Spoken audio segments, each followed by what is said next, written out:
नमस्कार, सबकी खबर देख रहे हैं आप और मैं हूं आपके साथ आयुष शुक्ला। आज के इंटरव्यू में हमारे साथ एक ऐसी भोपाल की शख्सियत मौजूद हैं जिन्होंने हाल ही में मंच संचालन करके सुर्खियां बटोरी हैं। हमारे साथ आज के इंटरव्यू में पूर्वा शर्मा त्रिवेदी जी मौजूद हैं। मैम, बहुत बहुत स्वागत है आपका। मैम एक वरिष्ठ पत्रकार भी हैं, समाज सेविका भी हैं और एक भोपाल की जानी मानी, भोपाल की ना कहें अब हम, मध्य प्रदेश और देश में एक बहुत बड़ी एंकर के तौर पर उभर रही हैं। उन्होंने हाल ही में नीता अंबानी कन्वेंशन सेंटर में एक बहुत बड़ा प्रोग्राम का संचालन किया था, जिसके बाद से मैम सुर्खियों में आई हैं। बहुत बहुत स्वागत है आपका सबकी खबर पर। बहुत धन्यवाद, बहुत बहुत धन्यवाद। और आपके चैनल को भी मैं बहुत बहुत धन्यवाद देना चाहती हूँ आयुष, मुझे इस कार्यक्रम में बुलाने के लिए। आपके बहुत प्यारी आवाज़ है मैम आपकी जी। इसी आवाज़ की अगर बात करें तो पत्रकारिता, एंकरिंग करना और मंच संचालन करना, कैसे इसकी आपकी शुरुआत हुई थी सफ़र की? आयुष, मेरी शुरुआत हुई थी 2004 से जी। और पिछले 20-21 सालों से मैं आकाशवाणी और दूरदर्शन से जुड़ी हुई हूँ। एक और हमारे इग्नू का एफएम था ज्ञानवाणी, उसमें भी मैं काफ़ी सालों तक रही, लेकिन कुछ कारणवश वो चैनल जो है बंद हो गया था। प्राइवेट चैनल की बात करूँ तो बिग एफएम से लेकर और भी ऐसे कई चैनल्स हैं, एफएम चैनल, जिसमें मैं एज ए आरजे रही हूँ उसमें। तो उसके बाद प्रिंट मीडिया का अनुभव, फिर सोशल मीडिया का अनुभव, जो हमारे पूर्व मुख्यमंत्री रहे हैं आदरणीय शिवराज सिंह चौहान जी, तो उनकी सोशल मीडिया का 6 साल तक मैं हिस्सा रही, तो उनका पीआर और बहुत सारी चीज़ें जो हैं वो मैं देखती थी वहाँ। जी, तो ऐसे विभिन्न विधाएं जो पत्रकारिता की अगर हम कह सकते हैं, तो शायद मेरा ये सौभाग्य रहा कि प्रिंट मीडिया से लेकर एफएम मीडिया हो गई, इलेक्ट्रॉनिक मीडिया हो गई है, और सोशल मीडिया जो एक नया है, तो शायद ईश्वर की एक कृपा के कारण सारा अनुभव जो है वो चलता जा रहा है। और साथ ही साथ विभिन्न कार्यक्रमों में मंच संचालन, विभिन्न कार्यक्रमों में वॉइस ओवर आर्टिस्ट कि उसमें भी मैं कार्य करती हूँ। तो बहुत सारी वीडियोज़ हैं, बहुत सारी मूवीज़ हैं, शॉर्ट ड्रामे हैं, और ऐसे कई ऐसे कार्यक्रम हैं जिसमें मैं वॉइस ओवर का काम भी करती हूँ। एंकरिंग की शुरुआत आपकी कैसे हुई थी? एंकरिंग की शुरुआत हुई थी जब मैं भोपाल से ही हूँ और यही नूतन कॉलेज से पास आउट हूँ। तो जब मेरा ग्रेजुएशन चल रहा था तब मुझे किसी ने बताया कि अभी आकाशवाणी में आकस्मिक उद्घोषिका के लिए वैकेंसीज आई हैं। 2004 की बात मैं आपको बता रही हूँ। और उस समय जब मुझे लगा तो मेरे फादर को, मेरे पापा जी को बहुत ज़्यादा शौक़ था, और उनका वही शौक़ शायद मुझ में आ गया था, क्योंकि मुझे ये लगता था कि वो बहुत ज़्यादा रेडियो सुनते थे। इवन वो इतना ज़्यादा रेडियो सुनते थे कि वो वहाँ के कार्यक्रम सुन के हम लोगों को समय बता देते थे। हम लोग स्कूल जा रहे होते थे या कॉलेज जा रहे होते थे, बेटा इतने बज गए हैं, काम करते करते। तो आप देखिए एक रेडियो लोगों के जीवन में किस तरह से उतर आया था। और अमीन सियानी जी के वो बहुत बड़े फ़ैन थे। तो एक बार उन्होंने अपनी मुझे एक डायरी दी छोटी सी, जिसमें देखा तो वो कम से कम 5 से 6 हज़ार गाने लिखे हुए। तो मैंने कहा इतना प्यारा कलेक्शन आपके पास? तब उन्होंने बताया वो बहुत अच्छा गाते भी हैं। तो उन्होंने कहा कि मुझे बहुत शौक़ था रेडियो में जाने का, अनाउंसर बनने का या उद्घोषक बनने का, लेकिन वो फिर रेलवे में आ गए और गवर्नमेंट जॉब उनकी लग गई। और लेकिन सारी चीज़ें, लेकिन शौक़ तो शौक़ होता है जी। फिर मैं उनकी बड़ी बेटी थी, तो मुझे लगा कि ये सपना तो मुझे कहीं ना कहीं पूरा करना चाहिए। तो आकाशवाणी में जी, आकाशवाणी में जब वैकेंसी निकली तो मैंने फॉर्म दिया। वहाँ बहुत सारे स्टेप्स रहते हैं आपके, पहले रिटर्न भी आपको देना पड़ता है, वो पास आउट करो, उसके बाद फिर वॉइस टेस्ट होता है, आप उसको क्लियर करो, देन उसके बाद फिर आपका इंटरव्यू होता है दोनों। उसके बाद जब मेरा इंटरव्यू हुआ तो ग्रेजुएशन तो मेरा था नहीं, मतलब रिज़ल्ट नहीं आया था। तो उन्होंने कहा, जो हमारे पैनल पे आदरणीय सर लोग थे, कि आप सब में आ गई हैं, इसमें भी आ गई हैं, आपकी आवाज़ भी बहुत अच्छी है, लेकिन हमारे यहाँ तो क्राइटेरिया है ग्रेजुएशन। तो फिर मैंने बोला कि सर बस 5-6 दिन बचे हैं मेरा रिज़ल्ट आने के लिए। तो उन्होंने कहा कि आपको उम्मीद है कि आप पास हो जाएंगी? मैं कहा जी बिल्कुल है। तो बोलते हैं अगर आपका रिज़ल्ट पॉजिटिव आ जाता है तो आप बिल्कुल डेफिनेटली हमारे इसमें ज्वाइन कर सकती हैं। फिर कुछ दिन बाद ट्रेनिंग का शेड्यूल आया, 15 दिन की ट्रेनिंग के लिए बाद में, तब तक रिज़ल्ट आ चुका था। और मुझे फिर मैं उनसे मिली, मैंने कहा मैं बिल्कुल अब ग्रेजुएट हो चुकी हूँ, तो मुझे आप यहाँ आने दीजिए। तो फिर आकाशवाणी में, विविध भारती में मेरा एज अनाउंसर वहाँ जाना हुआ। बहुत सारा एक्सपीरियंस, बहुत सारी चीज़ें वहाँ सीखने को मिली। हमारे सीनियर अनाउंसर्स थे, उनसे बात बात पर, छोटी छोटी गलतियों पर बहुत ज़्यादा डांट भी हम लोग खाते थे। यहाँ नुक्ता क्यों नहीं लगाया, यहाँ क्यों नहीं किया, ये सेंटेंस क्यों नहीं बोला, इसमें फील क्यों नहीं है। तो बहुत सारी चीज़ें हम लोग को सीखने मिली। और वहाँ से फिर बिग एफएम जाना हुआ, 2-3 साल वहाँ किया, फिर और चैनल्स में, फिर जबलपुर में, फिर बॉम्बे में। ऐसे फिर जर्नी धीरे धीरे धीरे धीरे ग्रो करती गई, और जहाँ जहाँ कहते हैं बहाव ले जाता गया जीवन का, तो वो एक्सपीरियंस लेते गए। तो भोपाल के सारे लोग ही फिर अपने लगने लगे, मीडिया अपनी लगने लगी, और सब लगता है कि अरे ये तो अपना घर ही है। तो फिर यहाँ थोड़ा सा कॉन्फिडेंस आने लगा। बस ऐसे शुरुआत होती है। आकाशवाणी से कट्टू, नीता अंबानी कन्वेंशन सेंटर का वो मंच संचालन, बड़ा प्रोग्राम का संचालन, जी, कैसा महसूस हो रहा था आपको जब? कैसा रहा था वो पूरा प्रोग्राम? आयुष उसके बारे में अगर आप बताइए। जी जी बिल्कुल, मतलब ऐसा लग रहा था कि आपने वो सपना भी नहीं देखा हो। कहते हैं जब नियति आपको कुछ देने के लिए आती है, तो शायद हम कहते हैं ना कि जो आप चाहते हैं अगर वो नहीं हो रहा है जी। तो मुझे लगता है दुख नहीं करना चाहिए, क्योंकि फिर जो ईश्वर चाहता है अगर वो होने लगता है तो शायद उससे अच्छा आपको कुछ देने लगता है। मैं काफ़ी समय से हमारे गवर्नमेंट, नॉन गवर्नमेंट, प्राइवेट बहुत सारे मंच संचालन करती आई हूँ। बहुत यहाँ अच्छे अच्छे कार्यक्रम मैंने किए हैं। संस्कृति विभाग, जनजातीय संग्रहालय, और हमारे आकाशवाणी दूरदर्शन तो हैं ही, बहुत सारे बाल आयोग, बहुत सारे ऐसे विभाग हैं, महिला बाल विकास, सबसे जुड़ी हूँ।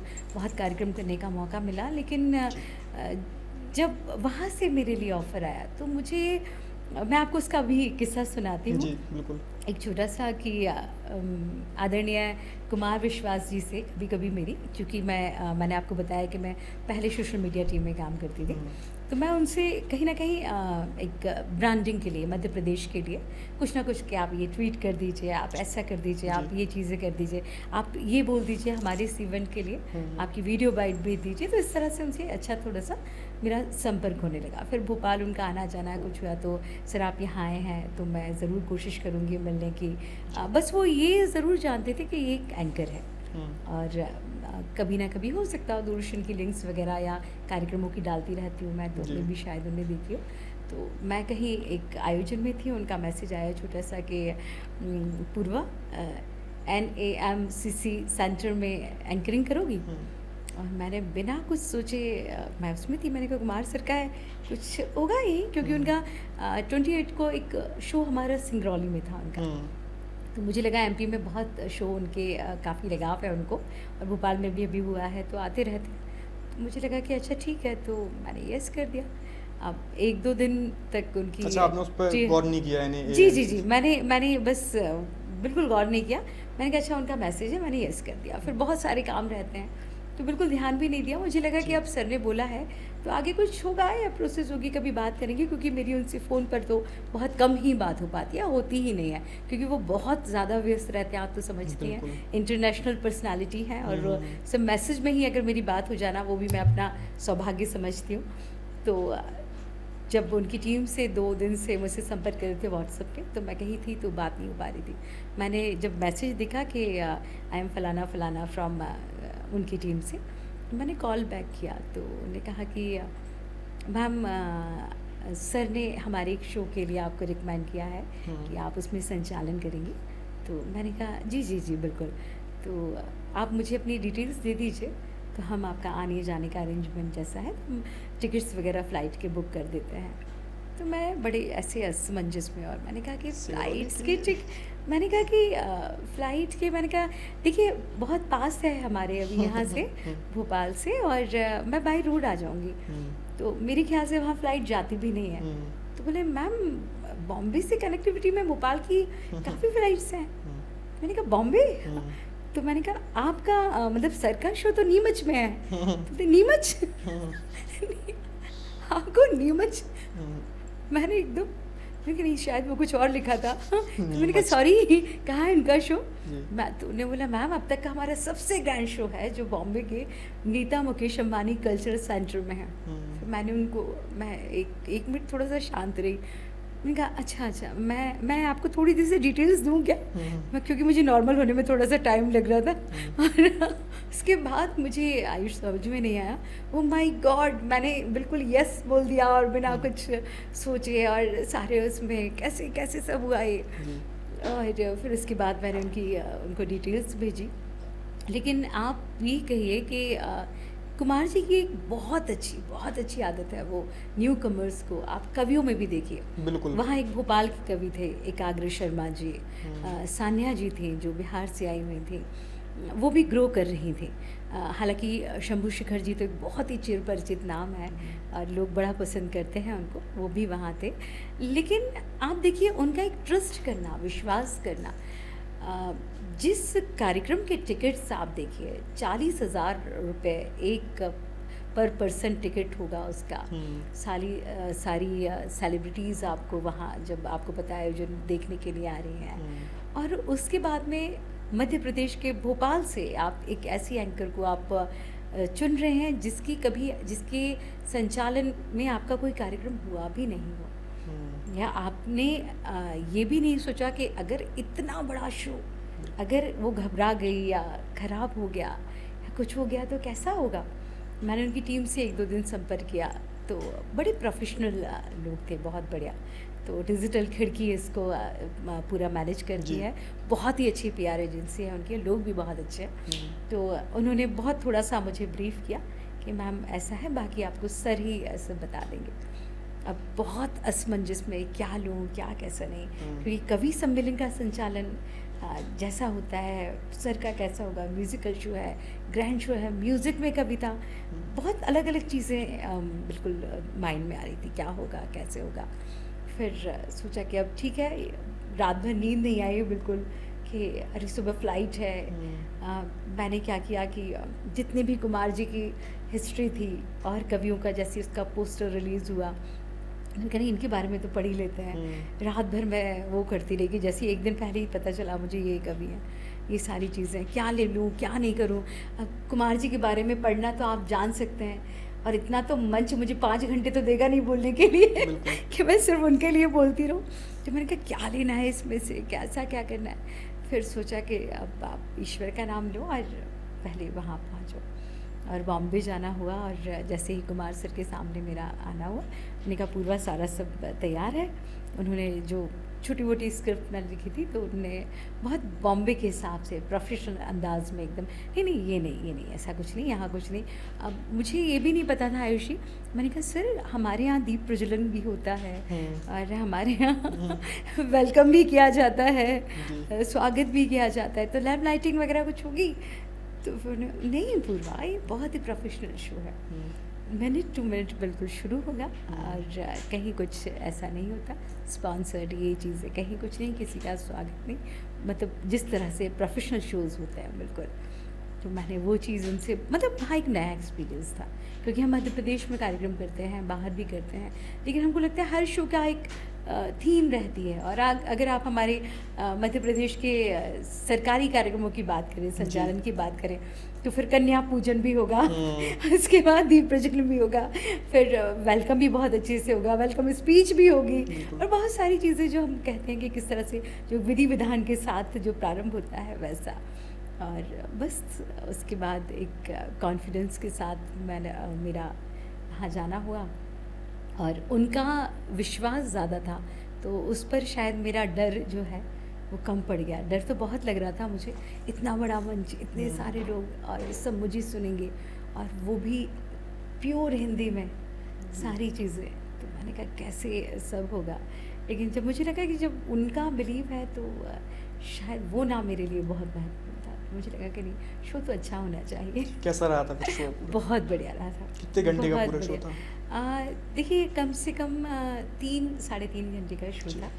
हालांकि मैं आपको बताऊं कि कुमार जी का तो कोई भी शो हो, ऑडियंस आती भी कुमार जी के लिए है और सुनना भी सिर्फ उनको ही चाहती है। तो अगर आप एक ऐसी पर्सनालिटी के साथ, एक बहुत बड़ी सीख मिली है मुझे, उनका शो किसी का होस्ट कर रहे हैं, और जिनके लिए लोग बिल्कुल, कोई दीवाना कह रहा है और कोई पागल समझ रहा है अपने आप को, वही सारी चीज़ थी। तो शो का नाम भी वही था, कोई दीवाना कहता है। तो इसका म्यूज़िकल शोज़ का नाम भी वही था। और कुमार जी की बात ही अलग है। तो फिर मुझे लगता है कि आपकी एंकरिंग, आपका संचालन बहुत एक सधा हुआ, बहुत छोटे दायरे में होता है कि नहीं बस सारी चीज़ें हैं, क्योंकि लोग आते हैं तो उन्हें लगता है कि अगर हम 2 घंटे के लिए भी आए हैं, 2.5 घंटे के लिए भी आए हैं, तो बस हम उन्हीं को देखें, उन्हीं को सुने और उन्हीं को आत्मसात करें। और एक बहुत बड़ी बात है आयुषी, बहुत बड़ी बात है, जिस जेन ज़ी हम ज़माने की बात करते हैं, नई जनरेशन की बात करते हैं, हम अपने सारे बच्चों को हम इंग्लिश मीडियम में भी भेजते हैं और कहते हैं अगर इंग्लिश नहीं आती तो बहुत कुछ नहीं है, आपकी पर्सनालिटी ही कंप्लीट नहीं है, बहुत सारी ऐसी चीज़ें हैं। उस युग में उस युग कवि का इस तरह से पदार्पण होना और हिंदी को उस लेवल, उस दर्जे पर लेकर जाना, यहाँ हर युवा उनका फ़ैन है, जहाँ हर युवा उनको पसंद करता है। और जो उनकी हिंदी है, जो उनकी भाषा है, मतलब आप देखिए कि हिंदी कवि के लिए, युग कवि के लिए लाखों सीटर भी शो अगर हो हॉल तो पूरा भर जाता है।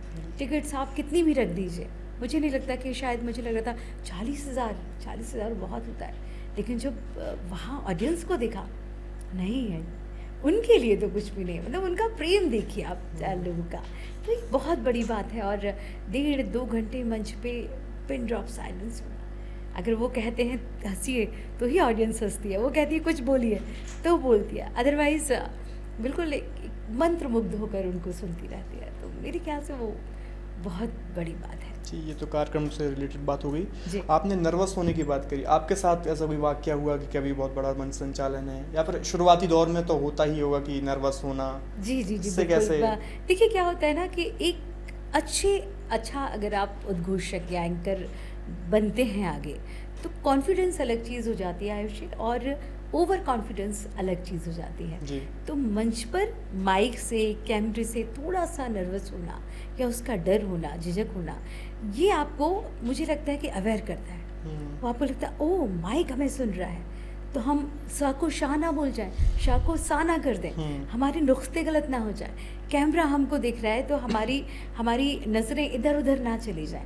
तो पहले तो बहुत ज़्यादा लगता था, बहुत कॉन्शियस होती थी जब नई थी, तो आकाशवाणी में भी जाती थी तो स्क्रिप्ट को भले देख के पढ़ना है, लेकिन कई बार प्रैक्टिस, पसीना आ रहा है, नहीं फ्लो बना रहे हैं, ये कर रहे हैं, फिर कभी लगता था किसी को सुन लिया, अरे वो तो ऐसे बोल रहे हैं तो चलो उनको कॉपी करते हैं, चलो ऐसा करते हैं, वैसा करते हैं। फिर धीरे धीरे जब कॉन्फिडेंस आता गया, तब समझ में आया कि ये हमारे बहुत अच्छे दोस्त हैं, माइक भी और कैमरा भी, और इनसे अगर आपने दोस्ती कर ली, थोड़ा सा नर्वस तो ये करते हैं, आपको हमेशा करते हैं। आपके शो में इतना सब करने के बाद भी बैठी हूँ तो भी जैसे आई माइक के सामने, तो कैमरे के सामने, तो कैमरे से पूछा क्या मैं अच्छी लग रही हूँ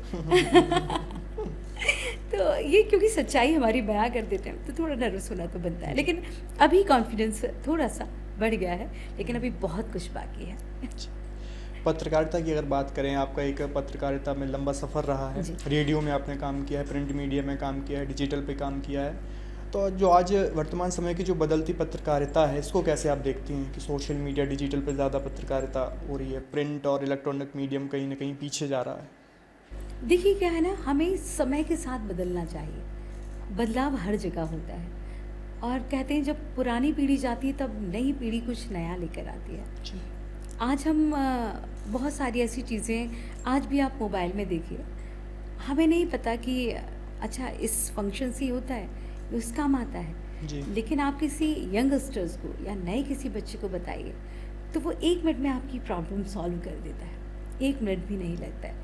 तो टेक्नोलॉजी जैसे जैसे आ रही है, और आपने कहा कि प्रिंट मीडिया और ये सारी मीडिया कहीं ना कहीं पीछे छूट रहे हैं, तो मैं बिल्कुल नहीं मानती हूँ, हर एक का अपना महत्व है। आज भी लोगों की सुबह पेपर पढ़ने से ही होती है, आज भी उनको चाय के साथ सुबह का पेपर चाहिए ही चाहिए। हम अपने घरों में देखते हैं पीढ़ियाँ जो पुरानी होती जा रही हैं, वो इन चीज़ों को लेकर आगे चल रही हैं। टीवी मीडिया की बात करते हैं, आप जिस भी चैनल की बात करें, बड़े से बड़ा चैनल अगर वो अपना टीवी चैनल चला रहा है तो उसके साथ साथ वो सोशल मीडिया पे भी है। देखा जाता है कि डिजिटल मीडिया में उसके कितने फॉलोअर्स हैं, किस तरह से जा रहा है, उसको भी लगता है कि नहीं आजकल रील्स का ज़माना आ चुका है, बहुत सारी चीज़ें बदलती जा रही हैं। तो ये जो बदलाव है ये समय की डिमांड है।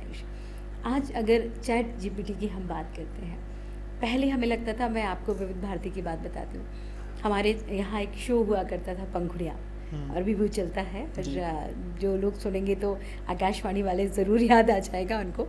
तो शीर्षक के ऊपर रहता था, तो शीर्षक पे आपको काम करना होता था। आज आपको बिंदिया के ऊपर बोलना है, आज आपको कंगन के ऊपर गाने सुनाने हैं, आज आपको आंखों पर लेना है। तो हम लोग अब पुराने गाने नहीं सुने रहते थे, यहाँ इतने गाने नहीं मिलते थे, विकल्प नहीं था खोजने का। तो कभी इस सर से, कभी उस माध्यम से, कभी अपने दोस्तों को फ़ोन करके, कभी घर में दिन भर 4 दिन तक सिर्फ गाने निकलते थे। अच्छा आंखों पे एक और याद आया, ठीक है ये नोट कर लेते हैं। अच्छा एक और याद आया, ये नोट कर लेते हैं।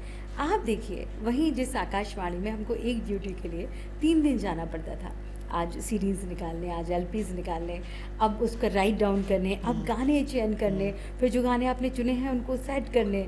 एक दिन पहले रात में जाना पड़ता था ताकि आप उनको जमा पाए अच्छे से। लेकिन वही वहाँ अलग सॉफ्टवेयर आ गया, नीतिया पे काम हो रहा है, अनाउंसर सेम डे आता है, गाने पूरे सारे क्यों हैं। और अगर आपको किसी शीर्षक पे कार्यक्रम करना होता है, आप डालिए गूगल पे आके आप देखिए हज़ारों गाने आपको मिल जाते हैं कि कौन से आपको प्ले करना है क्या नहीं। तो टेक्नोलॉजी ने हमको बहुत सारी चीज़ें नहीं दी हैं, सुविधा बहुत हो चुकी है।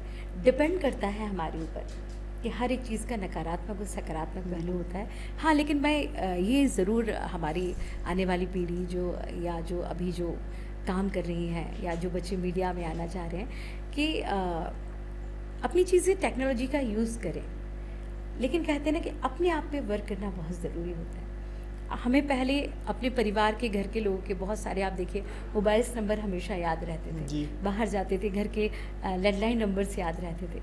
लेकिन जैसे जैसे हमें आदत पड़ती गई, आज हम एक नंबर भी याद नहीं कर पाते हैं। बस टाइप किया, या वॉइस से भी आजकल कि एलेक्सा जल्दी से नंबर निकालो, इसको कॉल लगा दो। तो टेक्नोलॉजी कितनी ज़्यादा बढ़ गई है। तो उसमें कहीं ना कहीं कहते हैं ना कि जब चीज़ों का यूज़ बहुत देर तक नहीं करो तो शायद ख़राब होने लगती है। तो हम भी अगर अपने जो क्या कहेंगे कि अपनी जो क्षमताएं हैं, अपना जो माइंड है, अपनी जो चीज़ें हैं, अगर उनका उपयोग हम और बेहतर के लिए नहीं करेंगे, तो शायद हम जो उदाहरण अभी देखते हैं, कुमार विश्वास जी का ही नाम लिया, दिन भर पढ़ाई करना, पढ़ना, नई नई चीज़ें लाना। आज जो उनका ज्ञान, आपको लगता है कि गूगल और सोशल मीडिया का ऐसा ज्ञान है कि उन्हें पढ़ा और बोल दिया। आज वो रामायण कर रहे हैं, कृष्ण जी के बारे में बोल रहे हैं, सब कर रहे हैं, तो कहीं ना कहीं उन्हें पढ़ाई की है जी। तो ये चीज़ें टेक्नोलॉजी का यूज़ कीजिए, लेकिन अपने ऊपर काम करना बहुत ज़रूरी है। जो लोग युवा पीढ़ी जो देख रही है इस इंटरव्यू को, जो एंकरिंग में अपना करियर देखना चाहते हैं, पत्रकारिता में अपना करियर देखना चाहते हैं, खासतौर पर डिजिटल पत्रकारिता पर जो आजकल वर्तमान में चल रहा है, उनके लिए आप क्या सलाह देंगी, क्या सजेशंस देंगी?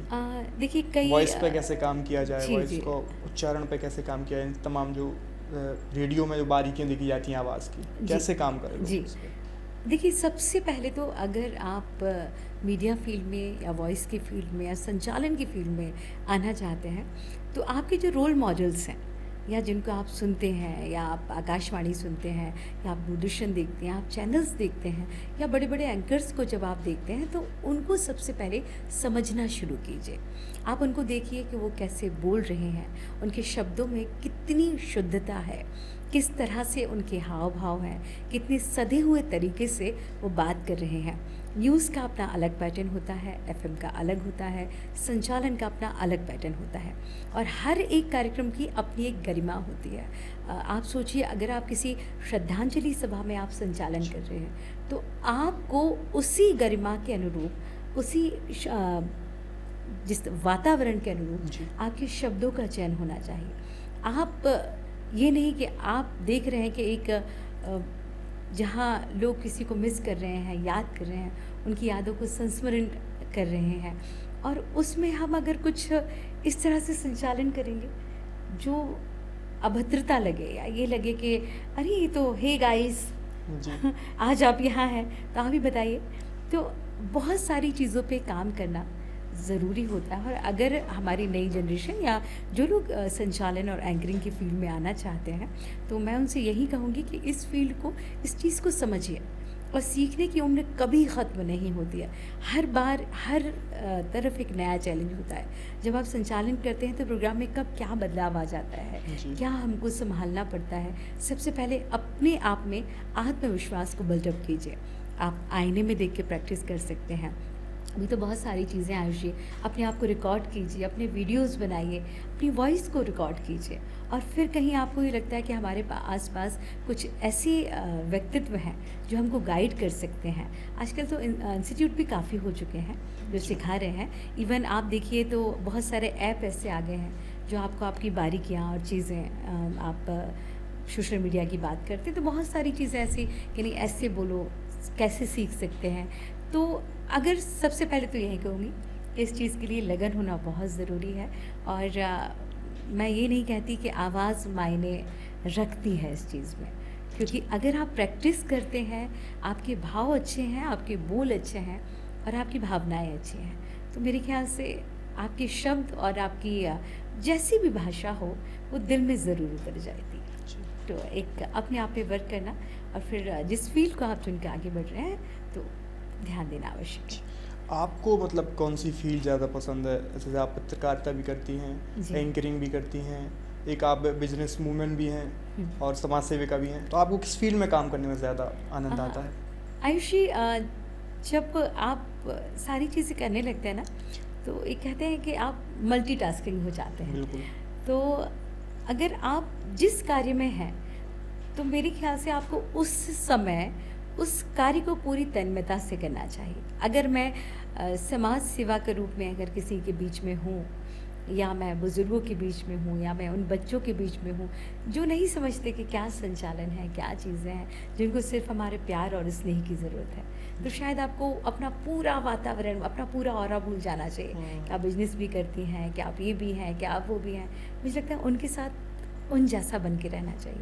और जब आप किसी डिग्निटी के साथ किसी मंच का संचालन करती हैं तो शायद वो आपको सब भूल जाना चाहिए।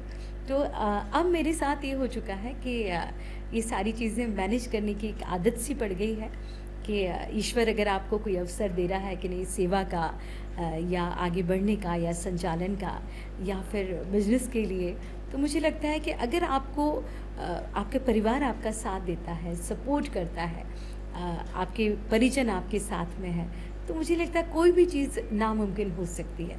फिर हमें लगता है कि नहीं, हम मल्टी फील्ड में काम कर सकते हैं। और अगर आप पसंद की बात करें तो सारी चीज़ मेरी ही चुनी हुई है।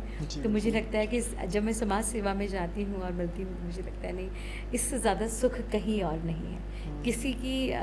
किसी के आंसू पोंछ देना, किसी के चेहरे पे मुस्कान ला देना, शायद वो बहुत बड़ी बात होती है। जब संचालन करती हूँ तो जब ऑडियंस का प्यार मिलता है तब मुझे लगता है कि वाह, यही करना चाहिए। तो सारी चीज़ें फिर मैनेज करना आने लगता है। तो फिर सभी में बस बात ये होना चाहिए कि आप हर चीज़ दिल से करें। जी।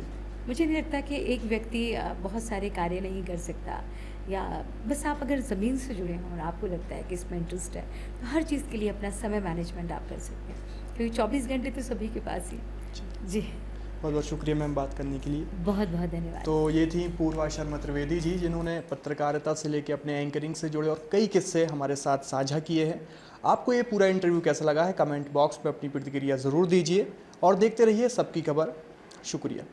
Join the next be the best, Bundelkhand का सबसे विशाल और आधुनिक विश्वविद्यालय ज्ञानवीर यूनिवर्सिटी। ये सिर्फ एक यूनिवर्सिटी नहीं, ये है आपके सपनों का लॉन्च पैड। यहाँ मिले आपको smart classrooms, modern campus, updated labs और एक्सपीरियंस्ड फैकल्टी। हर स्टूडेंट को मिलता